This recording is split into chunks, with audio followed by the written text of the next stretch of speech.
Joining me right now, we have Democratic Congressman Jake Auchincloss from Massachusetts. Always good to see you, my friend. So I do want to start with this breaking news, which NBC News has confirmed now, along with other media outlets, that President Biden has approved Ukraine's use of long-range U.S. weapons now inside of Russia. First of all, do you agree with this move? Nice to see you, Alex. Not only do I agree with it, I've been advocating for it for half a year. It is long overdue, but still positive. I would encourage the administration, though, to make clear that Ukraine can use these ATACMS also to strike Russian energy infrastructure, in particular the 4 oil refineries surrounding Moscow, which account for about a third of refined petroleum. And that petroleum is the lifeblood of Putin's war economy. If they can impair the functioning of those oil refineries, all of which are within range of U.S.-made weapons, they can grind to a halt Putin's advances. But could this be a dangerous escalation, or do you think it would result in faster conclusion to this war? NATO can't flinch every time Putin flexes. He's an autocrat. Autocrats respect strength.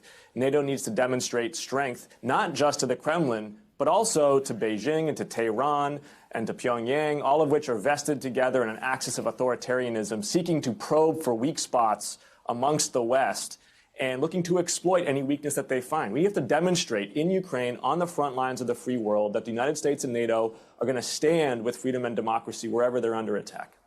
Part of this New York Times article, sir, suggests that it is the Biden administration sending a message directly to North Korea in saying that their forces are vulnerable now with the use of this U.S. armament, and that they should not send more troops. About 10,000, we believe, are on the ground right now, North Korean troops assisting Russia in the war against Ukraine. Does that message, you think, stick? If the missiles are used to attack troop staging sites that include North Korean troops, absolutely. I just wouldn't exclusively scope the targets to troop staging sites. I'd want to expand it to missile launching sites, to logistics hubs, and as I said, perhaps most impactfully to energy infrastructure. Okay. Let's move on, speaking of energy, to Donald Trump's choice of Chris Wright, the CEO of a fracking firm, as energy secretary. Again, this just as President Biden has been out touring the Amazon stressing climate action. We do expect to hear from the president shortly as well, so in case I have to interrupt you, that's why.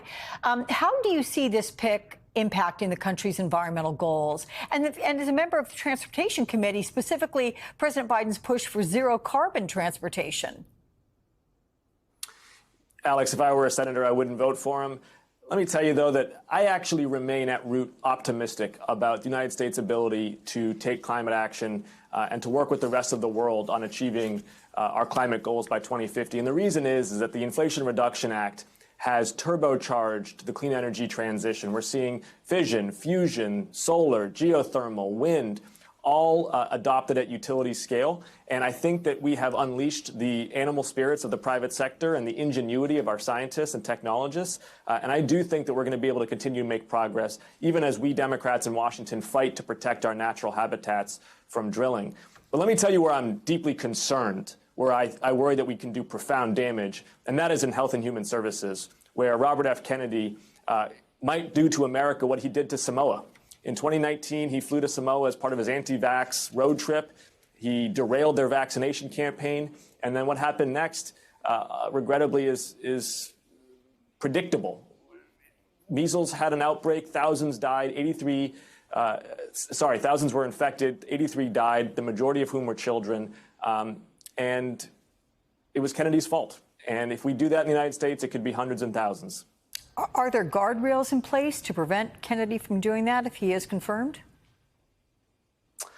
Those guardrails are best known as Republicans in Congress. And Alex, you and I both know that the storybook with chapters of Republican courage against Donald Trump in Congress has very, very few episodes in it.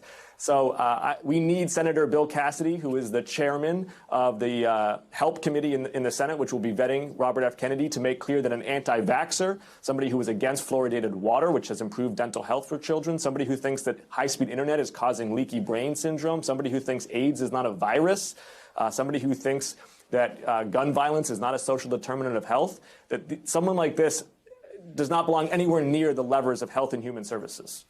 Congressman Jake Auchincloss, come see me anytime. Many thanks.